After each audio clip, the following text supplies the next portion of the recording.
On part en visite, en excursion dans le bassin au Havre pour voir le plateau des Ultimes qui seront au départ de la Transat Jacques Vabre 2021. On passe à côté de Gitana d'abord, qu'on connaît déjà bien. On va aller jeter un peu un œil à nos concurrents.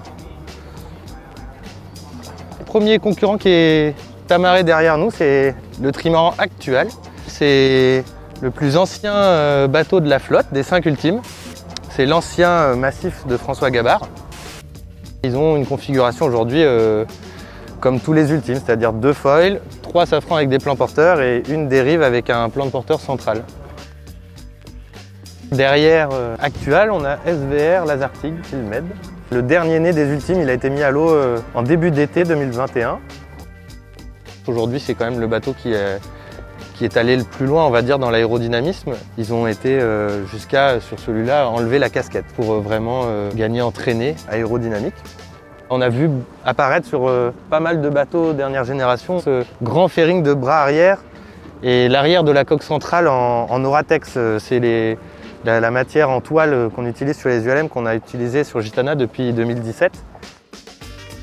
Donc là maintenant on a traversé le bassin et juste en face de nous on a Banque Populaire 11 qui a été mis aussi à l'eau cette année et qui est le nouveau bateau d'Armel Lecléache.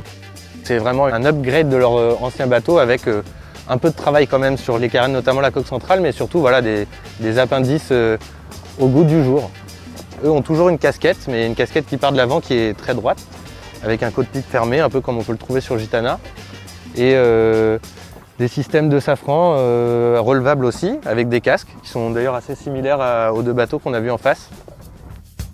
Là maintenant on arrive sur le dernier bateau dans le bassin, qui est Sodebo Ultime 3, qui est le dernier Ultime de Thomas Coville. Grande spécificité de ce bateau, c'est qu'ils ont la casquette qui est très avancée, qui est devant le mât, pour avancer le centre de gravité. Cette année, le bateau a évolué, ils ont mis des safrans relevables, et ils en ont profité pour couper 3 mètres du bateau, des flotteurs en tout cas. Je ne saurais pas vous expliquer pourquoi, j'avoue, ne le comprenant pas moi-même, mais en tout cas le bateau est plus petit. Ça fait plaisir de voir justement que la flotte est fournie et surtout elle va être compétitive puisque aujourd'hui ces 5 bateaux sont volants.